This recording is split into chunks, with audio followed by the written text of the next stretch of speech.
أيها الإنسان إنه القرآن. إن الحمد لله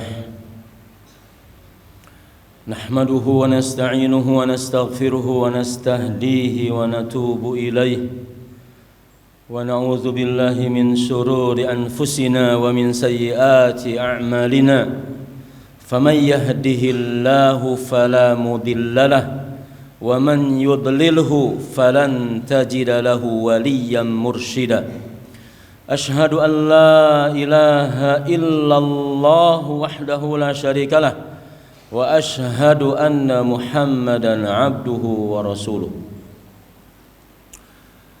عباد الله أوصيكم وإياي بتقوى الله فقد فاز المتقون فقال جل من قائل يا أيها الذين آمنوا اتقوا الله حق تقاته ولا تموتن إلا وأنتم مسلمون صلوات ربي وسلامه على هذا النبي الكريم المصطفى صلى الله عليه وعلى آله وصحبه ومن سار على نهجه إلى يوم الدين وبعد.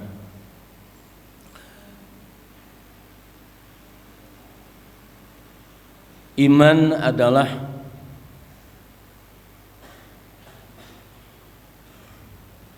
energi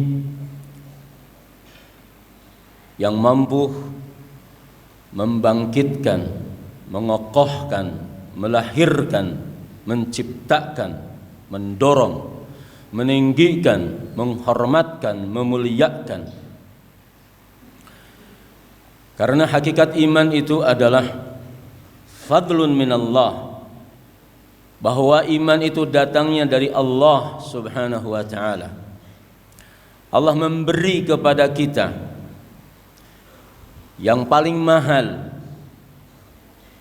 yaitu iman kepada Allah subhanahu wa ta'ala. Iman yang sejati, tentang iman yang benar, iman yang sungguh-sungguh, iman yang tidak pernah kita abaikan apa yang menjadi nilai dari iman itu sendiri. Maka kita bersyukur kepada Allah subhanahu wa ta'ala untuk sampai saat ini, dan kita memohon kepada Allah Jalla fi'ula, apa yang diberikan kepada kita dari iman ini tidak tercerabut, apalagi hilang. Pada saatnya nanti bahwa hidup kita akan berakhir, dan begitulah Nabi SAW memberikan contoh kepada khutaba, para khatib di atas mimbar, secara khusus di waktu Jumat. Ayat di surat Ali Imran diulang terus, wala tamutunna illa wa antum muslimun, wala tamutunna illa wa antum muslimun. Hidup kita dengan Islam, dengan iman, mati pun harus dengan Islam dan dengan iman. Kenapa? Karena nanti bahwa hidup kita menjadi hidup yang sesungguhnya, hidup di akhirat kelak harus dengan iman. Allah akan gugurkan segala hal yang kalau kita lakukan di dunia, sebagus apapun, sebanyak apapun, sebesar apapun, kalau tidak didasari dengan iman yang benar kepada Allah subhanahu wa ta'ala. Walau anna lilladzina zalamu ma fil ardi jami'an wa mithlahu ma'ahu. Seandainya ada orang yang punya keyakinan apa yang dia kumpulkan dan dia selalu dipikirkannya bahwa dunia dengan segala isinya, kalau dia dapatkan itu semua nanti di yaumul qiyamah bisa jadiin modal untuk ditukar, bahwa dia tidak disiksa oleh Allah subhanahu wa ta'ala, karena bisa karena punya keyakinan bahwa iman itu bisa dibeli. Walau anna lilladzina zalamu ma fil ardi jami'an wa mislahu ma'ah. Jangankan satu dunia, tambah dunia yang lain isinya seluruhnya yang menjadi keinginan orang untuk menjadi yang paling kaya dan paling terkenal dan paling sekalipun ditukar, bahwa dia tidak disiksa dan dia tidak membawa iman, tidak akan pernah berguna sama sekali. Walaqad uhiya ilaika wa ilal ladzina min qablika la in asyrakta la yahbatanna 'amaluka wa la takunanna minal khasirin. Nanti kalau di yaumul qiyamah yang kita bawa bukan apa yang Allah perintahkan untuk kita siap-siap pada hari ini saat kita diberikan hidup di dunia ini. Tauhid kepada Allah Subhanahu wa taala. Wa tazawwadu fa inna khairaz zadit taqwa. Untuk tidak salah, sekali lagi, yang harus kita adu cepat, yang harus kita lomba untuk saling berburu. Jangan salah, apa yang membuat kita bahagia kelak di akhirat, apa yang membuat kita selamat kelak di akhirat, apa yang membuat kita punya gambaran hari ini bagaimana di akhirat kelak kita.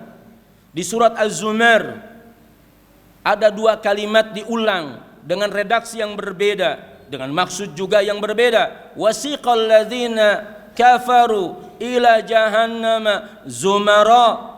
Di ayat berikutnya, wasiqal ladzina taqaw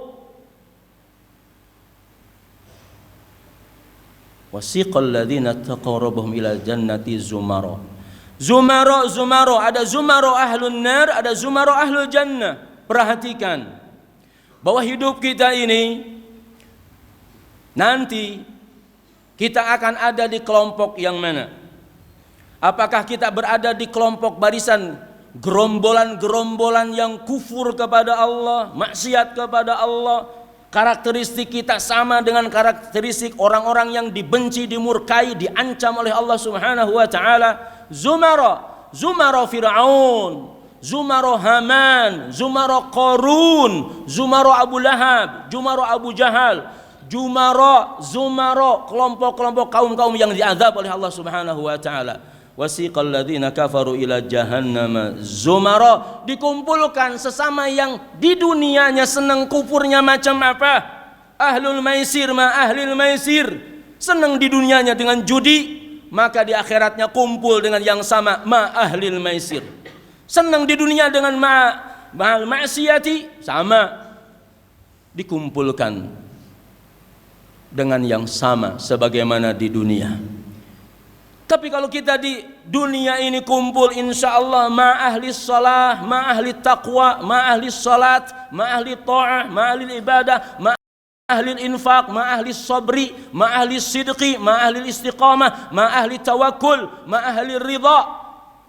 Kalau kita di dunia ini mampu untuk tidak mau kecuali bergabung dengan orang-orang yang sudah dikenali ciri-ciri kesolehannya, ketakwaannya, kesabarannya, kejujurannya, ibadahnya, zikirnya, silaturahminya, jihadnya, dakwahnya, hanya ke situ saja kita mau gabung ma ahli as-salah wat tuqa wal afaf wal ghina wal dzikri wal Qur'an wal infaq wal jihad wal dakwah. Kalau kita di dunia senang kumpulnya dengan orang-orang yang seperti itu, maka bermohon kepada Allah Subhanahu wa taala, wasiqal ladzina taqaw rabbahum ila jannati zumara. Di depan kita sudah banyak contoh, bahkan Al-Qur'an menggambarkan. Mulai dari kita baca surat Shad, diterangkan bagiannya, bukan hanya surat Shad saja, di surat-surat yang lain diterangkan. Surat Shad yang paling ringkas menyebut beberapa para nabi. Wadhkur abdana Dawuda, wadhkur abdana Sulaiman, wadhkur ibadana Ayyub, wadhkur ibadana Ibrahim wa Ishaq wa Yaqub, wadhkur Ismaila wal Yas'a wa dzal kifli. Diterangin satu-satu. Wadhkur ibadana Ayyub, diterangin semuanya untuk kita tahu bahwa kita punya bagian hidup kita ini.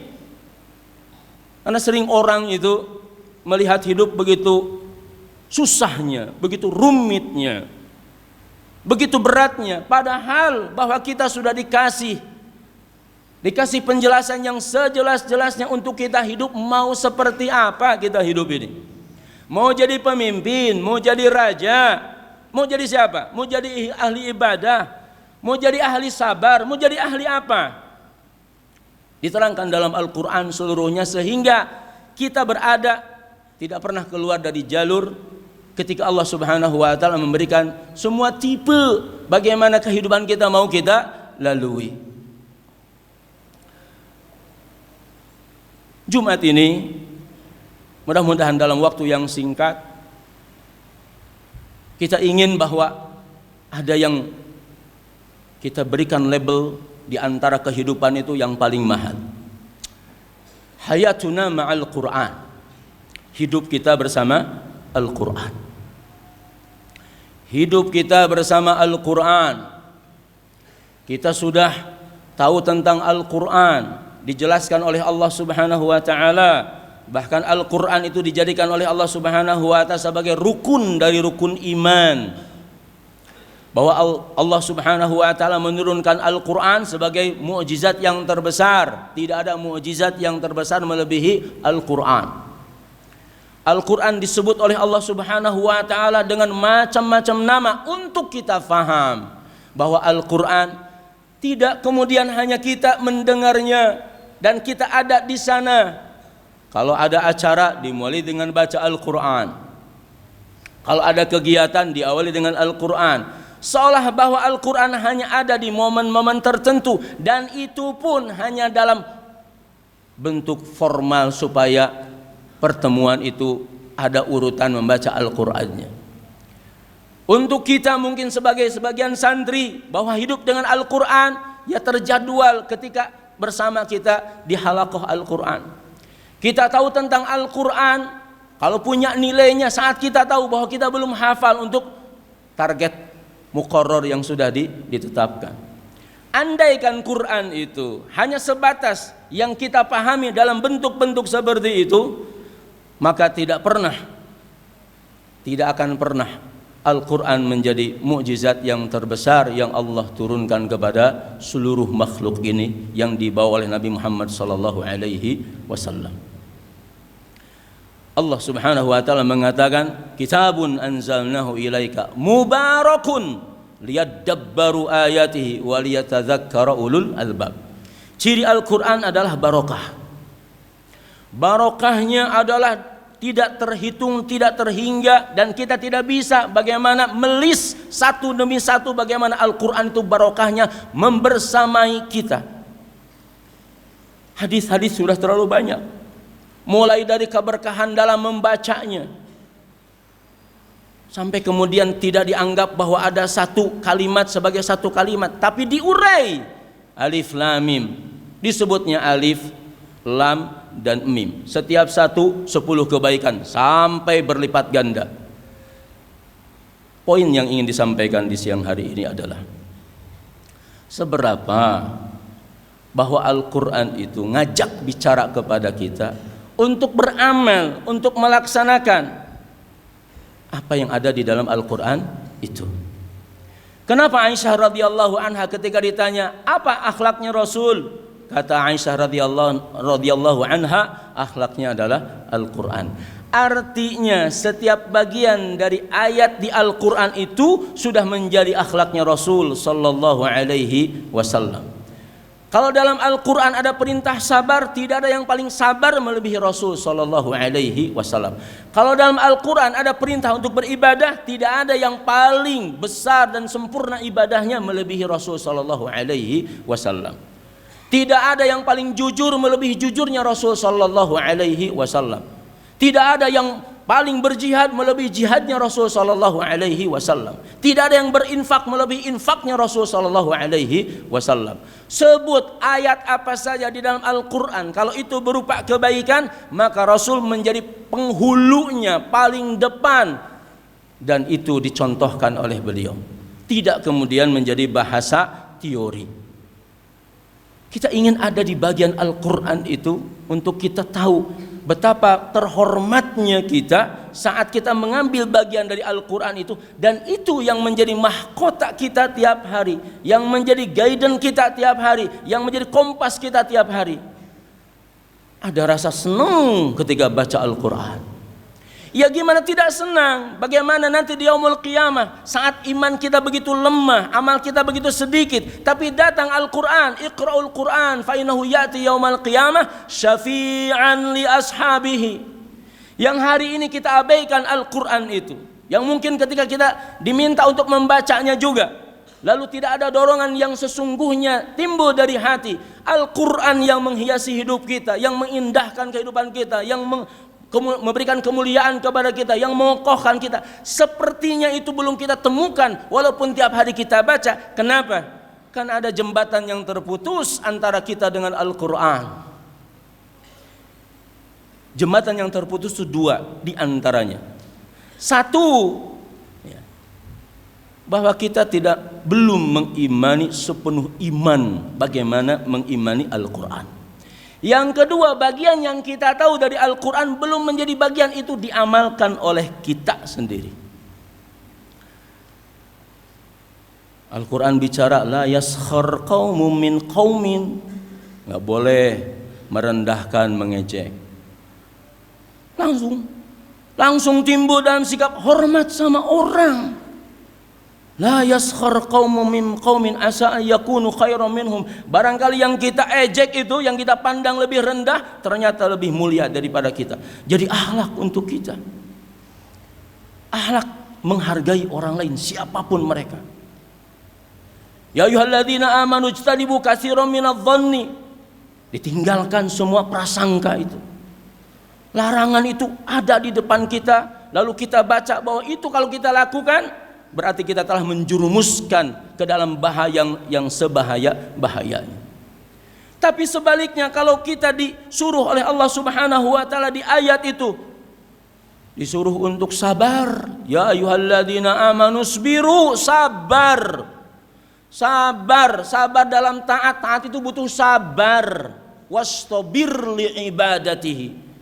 Kalau ada orang tidak sabar dalam ibadah, ya sholatnya juga tidak akan pernah mau memberikan haknya.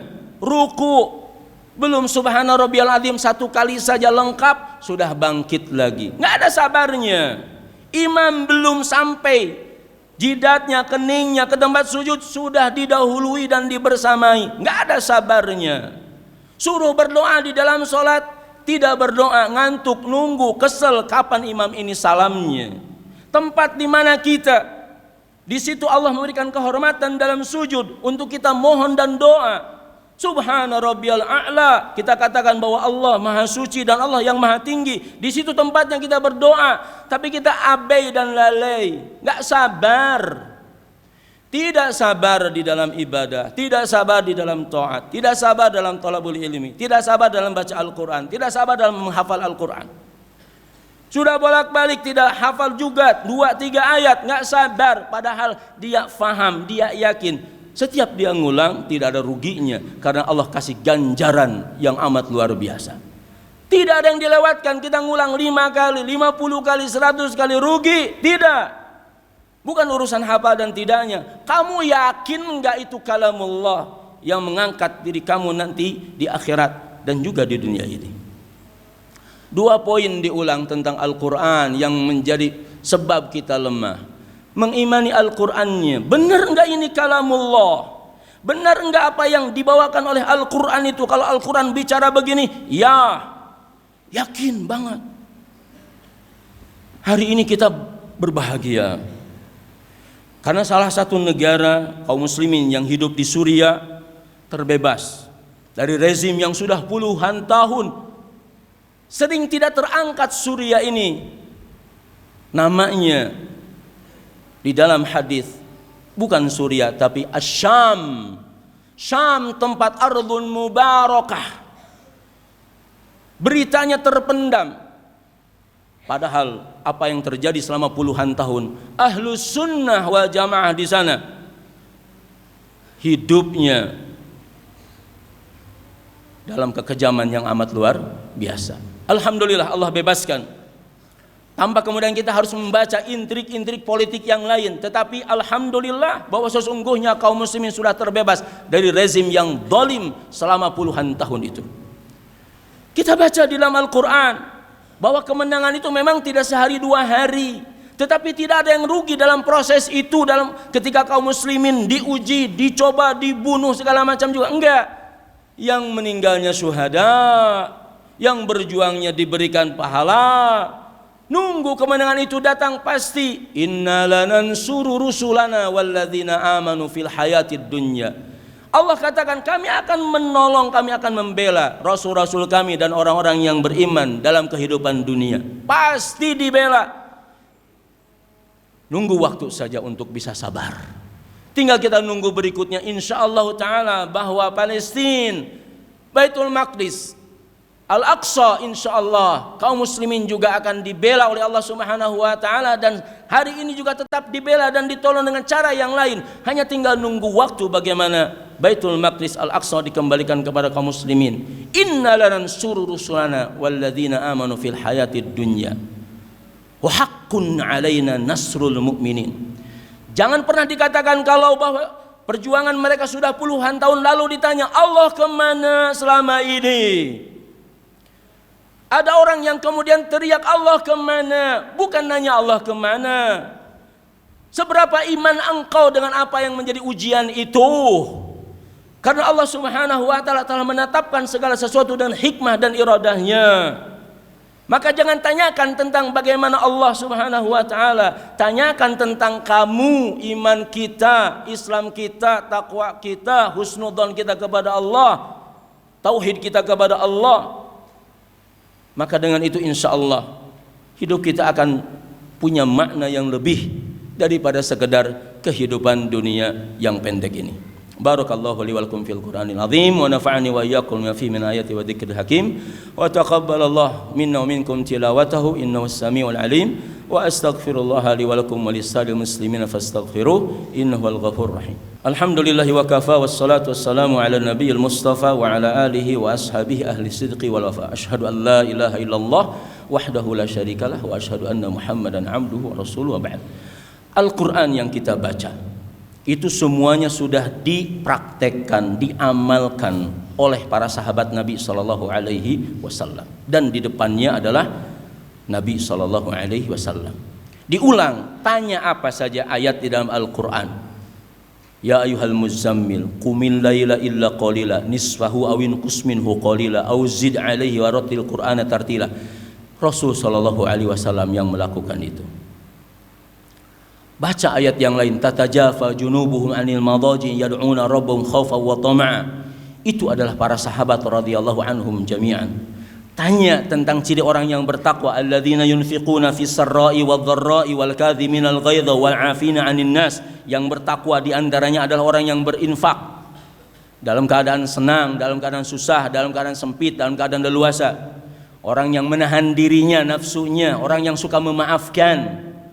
Baca Al-Quran seluruhnya itu jadi bagian kita. Kita tidak menjadi orang yang asing dengan apa yang menjadi petunjuk Al-Quran.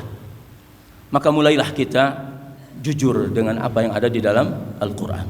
Kunu ma'as sadiqin. Dengan cara, sekali lagi, perbaiki iman kita terhadap Al-Quran. Seberapa kadar iman kita dengan Al-Quran. Kalau kita dengan apa yang ada di dalam Al-Quran kadarnya masih diiringi juga dengan ragu, diiringi juga dengan bimbang, diiringi juga dengan rasa malas, diiringi juga dengan tidak punya keinginan, diiringi juga dengan hal-hal yang lain yang membuat bahwa Al-Quran tidak punya tempat yang paling hebat. Sementara Rasulullah SAW mengatakan bahwa al-jawful ladzi laisa fi syai'un minal Quran, kalau seseorang yang di hatinya tidak pernah ada Al-Quran. Sebagian ulama mengatakan bahwa di hatinya tiap hari tidak pernah ada yang nengokin ayat Quran, nengok tentang hati kita, maka kal baitul kharib, maka itu seperti rumah yang hancur, rumah yang ditinggalkan pemiliknya, segala barang ada di situ. Yang mau membersihkan hatinya dari segala apa yang menjadi kotoran hati, baca Al-Quran. Utsman bin Affan radhiyallahu an atau Umar bin Khattab radhiyallahu an mengatakan, "Lau tahurat qulubuna", andaikan hati kita bersih, tidak akan pernah kenyang kita untuk selalu membaca Al-Quran.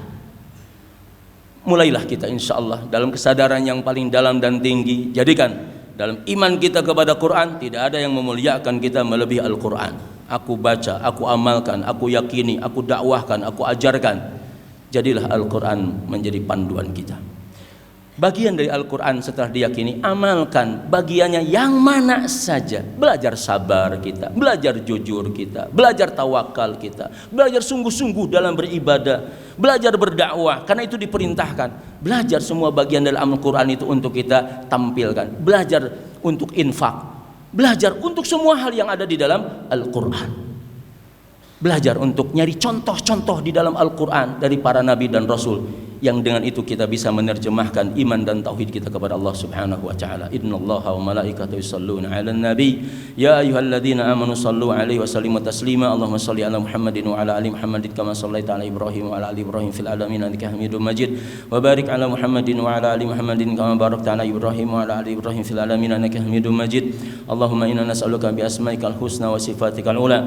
Allahumma inna nas'aluka ats-tsabata fil amr wal 'azimata 'ala ar-rusydi. Allahumma inna nas'aluka syukra ni'matik wa husna ibadatik. Allahumma inna nas'aluka qalban saliman wa lisanan shadiqan. Allahumma inna nas'aluka min kulli khairin ta'lamuhu wa a'udzubika min kulli syarrin ta'lamuhu wa nastaghfiruka lima ta'lam. Innaka anta 'allamul ghuyub. Allahumma qsim lana min khasyyatika ma tahulu bihi bainana wa baina ma'asik, wa min ta'atika ma tuballighuna bihi jannatak, wa min al-yaqini ma tuhawwinu bihi 'alaina masa'ibad dunya. Allahumma matti'na bi asma'ina wa absarina wa quwwatina ma ahyaytana waj'alhu waritha minna waj'al tha'rana 'ala man dhalamana wansurna 'ala man 'adana wa la taj'alid dunya akbar hammina ولا تجعل مصيبتنا في ديننا ولا تجعل الدنيا أكبر همنا ولا مبلغ علمنا ولا تسلط علينا من لا يخافك فينا ولا يرحمنا. اللهم يا مقلب القلوب ثبت قلوبنا على دينك. اللهم انصر المسلمين المستضعفين في كل بلدان من البلدان المسلمين. اللهم انصرهم على عدوهم. اللهم عليك باليهود اللهم مزقهم كل ممزق يا عزيز يا جبار. اللهم اغفر للمسلمين والمسلمات والمؤمنين والمؤمنات الأحياء منا والأموات إنك سميع قريب مجيب دعوات يا قاضي الحاجات. ربنا آتنا في الدنيا حسنة في الآخرة حسنة وقنا عذاب النار. أقول قولي هذا وأستغفر الله لي ولكم وسبحان ربك رب العزة عما يصفون والسلام على المرسلين والحمد لله رب العالمين. Albina TV, membina iman, ilmu dan akhlak.